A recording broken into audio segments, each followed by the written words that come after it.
I'd like to now listen to my voiceover recording that we performed in the last lesson. This is an example for a voice-over recording. Yes, the recording was actually okay. What I do notice is that the waveform display is relatively small, and this points to the fact that we may have recorded somewhat too quietly. And so at this point, I'd like to show you another tip. If we go back into the voiceover display, then we can see here that we have a volume control. And with this, I can adjust the volume and try to set it up somewhat better. By this, I mean that my maximum volume is more towards the right-hand side, to the last points. However, we do have to be careful that we don't overload the signal, as this would lead to, amongst other things, audible side effects that we can't remove from the sound. So try and remember, it's better to be conservative with your volume so that you have enough room to raise the volume afterwards. However, you don't want your signal to be too quiet, as when you raise the volume later, any noise in the signal will also be raised. So a signal somewhat like mine here, where the maximum volume is somewhere over minus 12 dB, is fine. Later on, we will learn some tricks with which we can raise the level of the signal and make it more present. What I'd now like to do is to listen to my signal in relation to the music and the original audio. So I'll demute my original audio track. This is an example for a voice-over recording. Yes, and that could work, as I have already lowered the volume of our original audio track. It seems to fit. So now I'll add the music track. I'll make this track somewhat smaller. This is an example for a voice-over recording. Yes, and now we notice that the speech gets lost when the music is playing.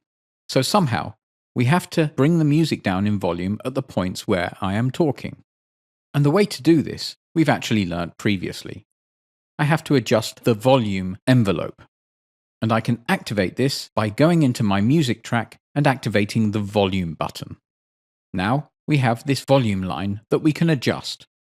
And so I can adjust it in more detail, I'm going to change the waveform display. And I'll change the waveform display under Application and Timeline to the logarithmic display mode.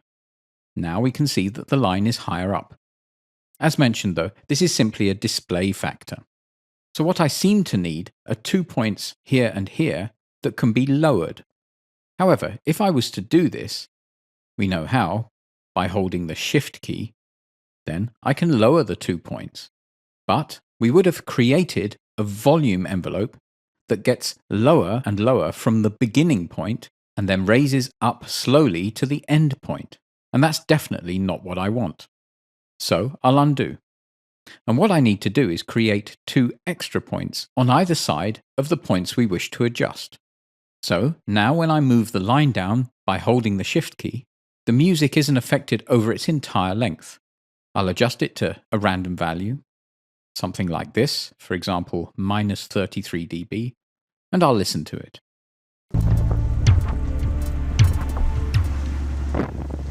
This is an example for... Yeah, and so we can see that that was a much too strong lowering of the level. I'll go back in and adjust it to an approximate value of, say, minus 10 dB.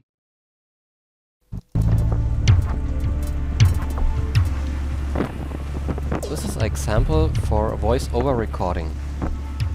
Yeah, and now the music is in the background somewhat, and I quite like this. However, the original audio track appears to be too much in the foreground now.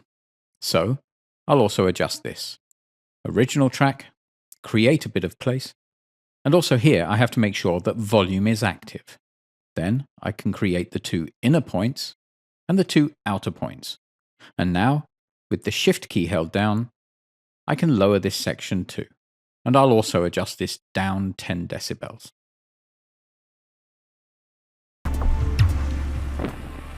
This is an example for a voice-over recording.